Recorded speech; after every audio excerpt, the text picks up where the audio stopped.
I think the Trump administration would say, yes, there is an underlying anti-Semitism at places like Harvard, and it's their job to try and root it out. It's the Trump dump coming up. The Trump dump with the Times Washington correspondent Alistair Dawber. And we're going to talk about the worrying future of Harvard after Trump has banned all international students from enrolling. Breaking news. Now, Alistair, are you there? Good afternoon, Andrew. Hi. Excellent. Welcome. So tell me about this. This is news to me. What's all this Trump banning international students from Harvard? Shall we retaliate and throw them all out of St. Andrews? I think this is the latest in a long-running saga between the Trump administration and Harvard University.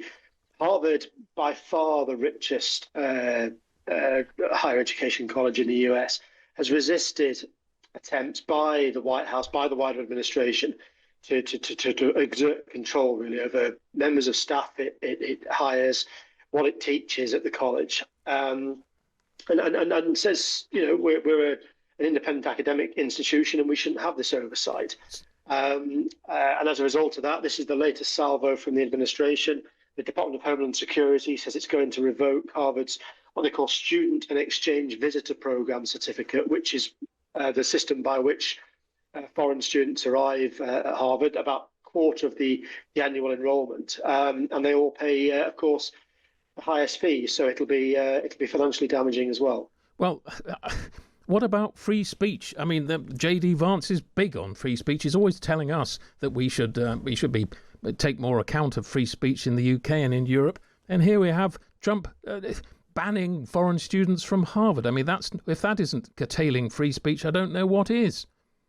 Well, I think the administration would argue that universities like Harvard, Columbia, and others have become hotbeds of anti-Semitism. We remember last summer when there were the pro-Palestinian protests at many university campuses across the US.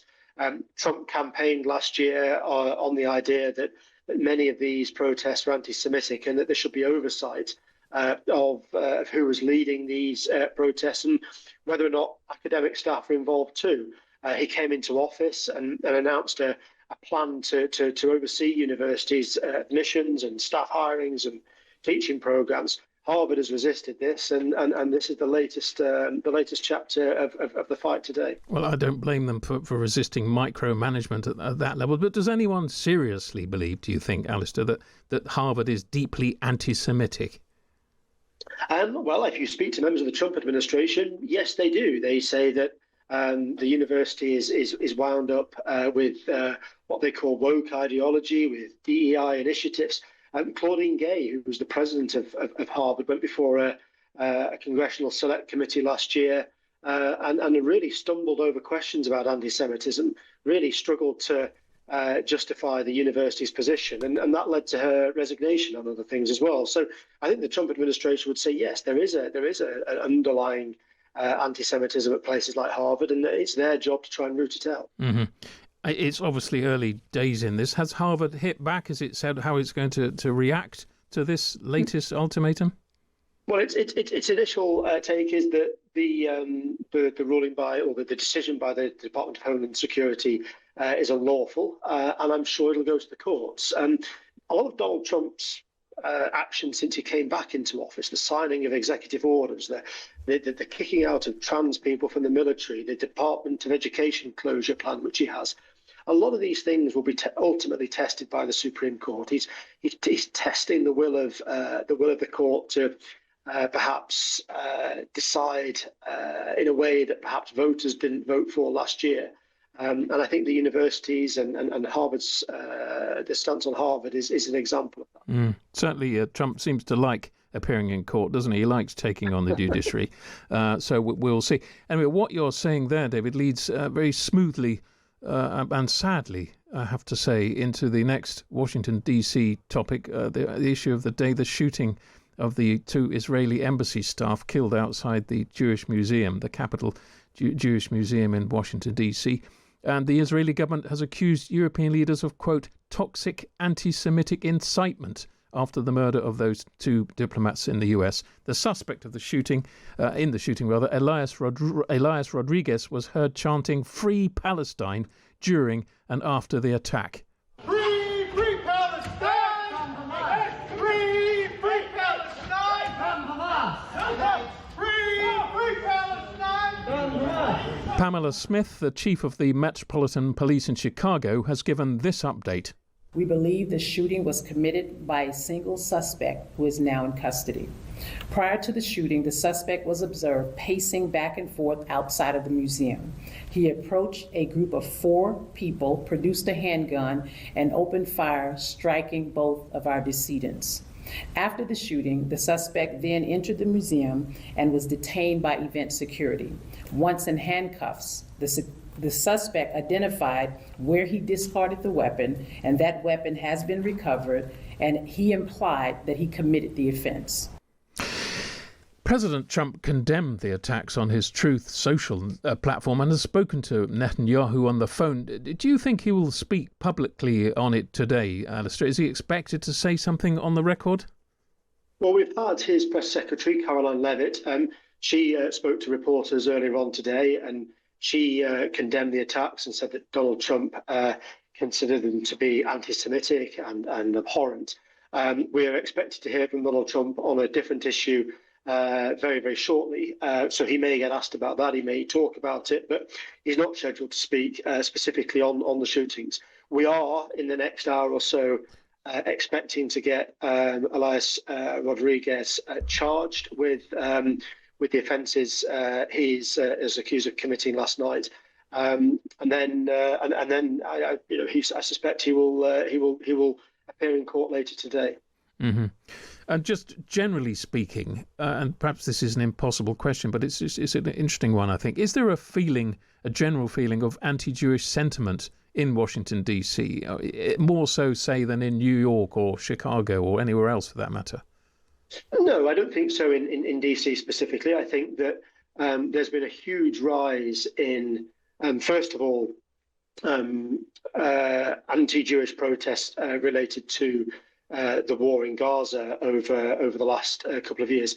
The Anti-Defamation League says that there's been a huge spike in anti-Semitic incidents across the US since October the 7th, 2023. They say that for more than they're getting the highest recorded numbers of such incidents in 40 years. So I do think that there's a huge problem in the US and elsewhere with anti-Semitism, and I think the administration here is conscious of that and is trying its best to stamp it out. Of course, Mr. Rodriguez wasn't known to the authorities. He's been I think it's fair to say, an agitator, perhaps a left-wing agitator for a number of years, but I don't think he was known to the authorities specifically in terms of his views on Jewish people and anti-Semitism. Mm-hmm. Israel has blamed European leaders for their harsher stance on Netanyahu.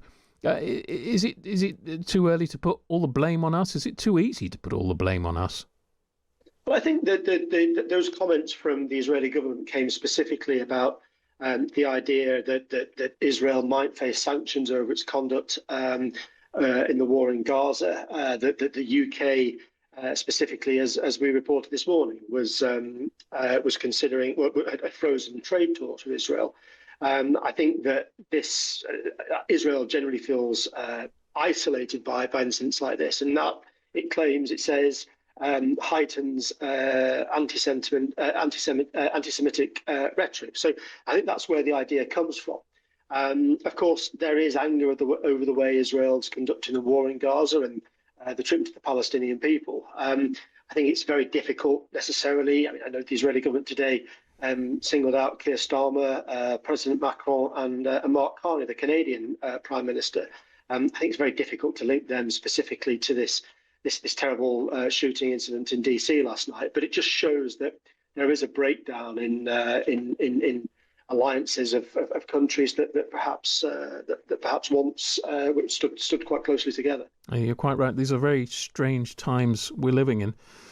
Do you think that Donald Trump will, as a result of this, pivot from his current position with Israel, even if Europe comes down harder on them? Do you think he may there's been speculation, hasn't there, that he's sort of pivoting a bit more towards the Middle East and away from Israel, but that could be just his way or one of his sort of little quirks. Is it happening, or is it likely to happen, or could it happen even?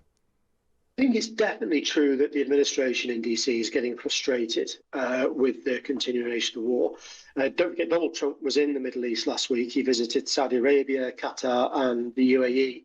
And I think during that trip, he was convinced that the plight of ordinary people in Gaza was getting desperate.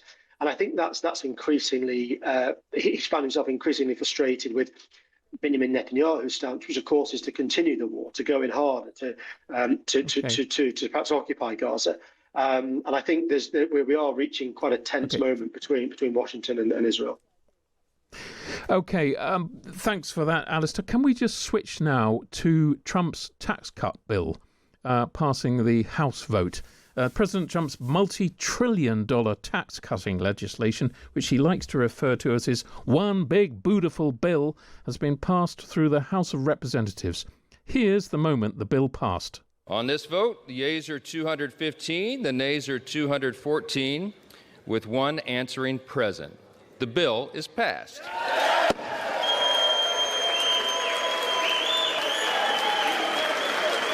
USA.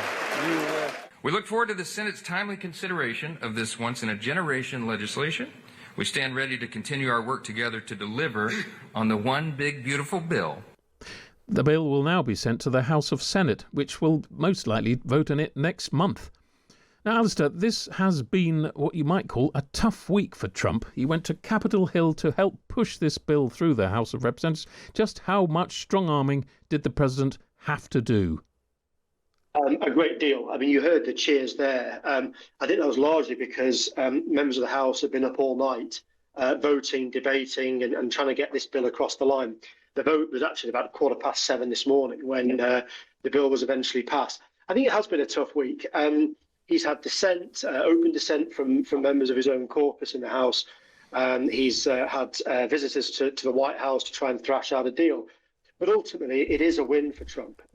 He was insistent that this bill went through as it is, maintaining tax cuts that were about to expire, legislating for things like the abolition of tax on tips, the downgrading of Medicare, the sort of social security net here in the US. And this was all while a number of his own members of the House were calling for deeper cuts in public spending. They argued that this wouldn't have an impact on the trillions of dollars that the US owes. In fact, it would add to that deficit. So it is a victory for Trump. Of course, it's only half the story. Like you say, the bill now goes to the Senate, where effectively he's going to have to do it all again. There are already dissenting voices in the Senate. Different senators want different things, and they want things taken out of this bill. So over the next month, 6 weeks or so, I think we're going to see a lot of horse trading going on before this eventually becomes law. OK, you talked about Medicaid. It's been reported elsewhere that 8 million Americans, as many as 8 million, will be at risk of losing Medicaid coverage under Trump's tax bill. Does that sound about right to you, Alistair? Yeah, that's about right. These are essentially changes to how people qualify for Medicaid and the entitlements that people get through their sort of tax code, if you like. It will lead to lots of people losing that coverage, but the administration argues that tax cuts that are coming down the track will compensate for that. Obviously, people disagree and say it will leave people without medical coverage, often the most vulnerable and needy members of society. So. And also, I mean, it's worth bearing in mind that a lot of these people voted for Donald Trump in the first place. A lot of working class voters came out and backed Trump over his promise not to downgrade Medicaid. It's going to be one of the main issues as this bill goes to the Senate. It's a victory for Trump now. It's a victory for Mike Johnson, the House Speaker, who's managed to get it across the line. But there's still going to be quite a lot of back and forth, I think, between the White House and Congress. Yeah, horse trading. Before this gets signed, exactly. Mm-hmm. Well, is this Trump delivering on his promises? Is this something to be celebrated, or is there an element of presidential overreach? I mean, how's it gone down with ordinary Republicans? You talked about the blue-collar vote. How are ordinary Republicans, as opposed to the sort of metropolitan elite in Washington? How do you think they see this? Well, one of the main factors of this bill was to make permanent temporary tax cuts that Donald Trump introduced in 2017. Most Americans' tax bill was set to go up later this year if these temporary measures weren't made permanent. So I think Donald Trump can turn around and say, look, we're keeping the government out of your paycheck. We're allowing you to keep more of your money. This bill also includes provisions for things like removing tax on tips, removing tax on overtime. So there are things there for working class voters, many of whom came out to vote for Trump last year. But like any fiscal legislation, there are winners and losers. And I think those that depend on Medicaid and are seeing that removed from their entitlements might not be particularly pleased, and those that voted for Trump might be ruining the fact that they did. Mm-hmm. Well, look, this bill is tipped to be the biggest tax cut in US history. Do you think, we talked about horse trading, do you think the Senate will pass it? I think the Senate will pass a version of it. I mean, senators are very conscious of the fact that many of these promises in the bill were made during the campaign last year, and that voters voted for them. So they will be hit with the argument that it's an anti-democratic stance to stand in the way when this bill comes before them to vote on. That said, there will be horse trading, as you say. There'll be bits that senators don't like. There'll be things that they want in. The idea of the deficit, which runs to trillions of dollars, many senators will, especially on the Republican side, will want to see inroads into that. Will want to see that being cut, if not in this bill, but at least in the future, and a plan for that to happen.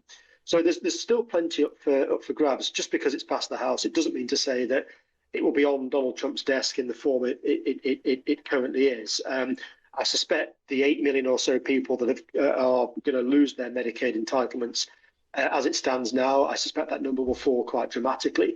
I suspect that some of the tax cuts might not be quite so generous when the bill eventually becomes law. But I suspect a version of this bill will become law in sort of a month, 6 weeks' time, something like that. OK, Alistair, time for a change of scene. Bruce v. Trump. Bruce Springsteen versus Donald Trump.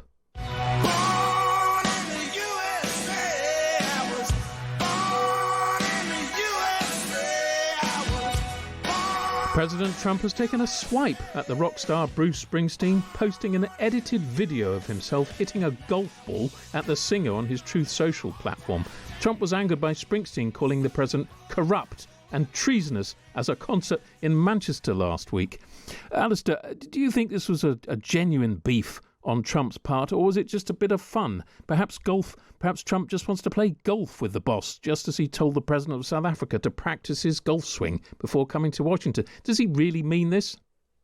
I think the anger, if you like, between Donald Trump and Bruce Springsteen actually runs quite deep. Bruce Springsteen's been a long-standing Democrat. He was out on the campaign trail last year with Kamala Harris and said some very, very unkind things about Donald Trump. Donald Trump does not take criticism lightly. And I think that where someone crosses him, tries to undermine him, tries to beat him or speaks about him badly in public, I think that becomes something that Donald Trump remembers, and he's a habit of hitting back.